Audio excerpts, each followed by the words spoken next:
Panaghoy, Kabanata 3. Naranasan ko kung gaano kahirap ang maparusahan ng Diyos. Itinaboy niya ako sa lugar na wala kahit bahagyang liwanag. Walang awa niya akong hinahampas sa buong maghapon. Tadtad ng sugat ang buo kong katawan at bali-bali ang aking mga buto. Ibinilanggo niya po sa kalungkutan at pagdurusa. Isinadlak niya ako sa kadiliman, laging nasa bingit ng kamatayan. Ginapos niya ako para hindi makatakas. Pinalibutan ako ng pader na mataas. Nalambitan man ako at humingi ng tulong. Hindi niya dininig ang aking dalangin. Susuray-suray ako sa tindi ng hirap. At kahit saan ako bumaling, ay may pader na nakaharang. Siya'y parang osong nag-aabang sa akin at parang liyong nag-aantay. Hinabol niya ako sa kaniluray at iniwang nakahandusay. Iniakma niya ang kanyang pana at ako ang ginawang tudlaan. Tinamaan ako sa aking puso ng kanyang mga palaso. Buong araw ako'y pinagtatawanan. Sa mga kwentuhan, ako ay biruan. Pawang kapaitan at kalungkutan ang ipinalasap niya sa akin. Inginudngod niya sa lupa ang aking mukha at idinikdik sa bato ang aking bibig.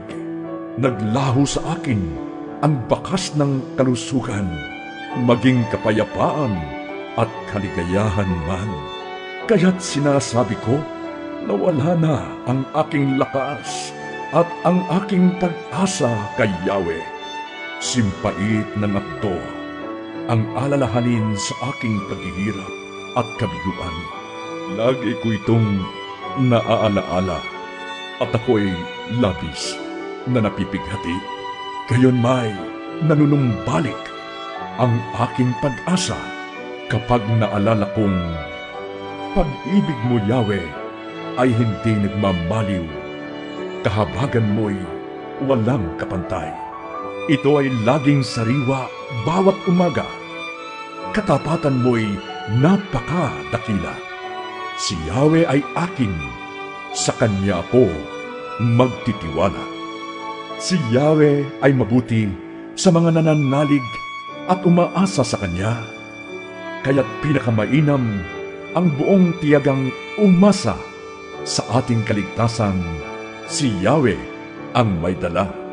At mabuti sa isang tao na siya'y matutong magtiyaga mula sa kanyang kabataan. Kung siya'y palasapin ng kahirapan, matahimik siyang magtiis at maghintay. Siya'y magpakumbaba sa harapan ni Yahweh at huwag mawalan ng pag-asa. Tanggapin ang lahat ng pananakit at paghamak na kanyang daranasin. Mahabagin si Yahweh at hindi niya tayo itatakwil habang panahon. Bagaman siya'y nagpaparusa, hindi naman nawawala ang kanyang pag-ibig.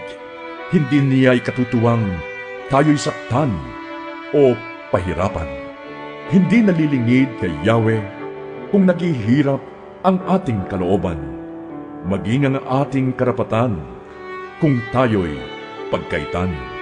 Kung ang katarungan ay hayagang tinutuya, siguradong si Yahweh ay hindi magpapabaya.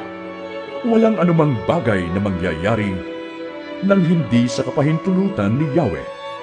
Nasa kapangyarihan ng kataas-taasang Diyos ang masama at mabuti. Bakit tayo magrereklamo kapag tayo'y pinaparusahan kung dahil naman ito sa ating mga kasalanan? Siyasatin natin suriin ang ating pamumuhay at tayo'y manumbalik kay Yahweh.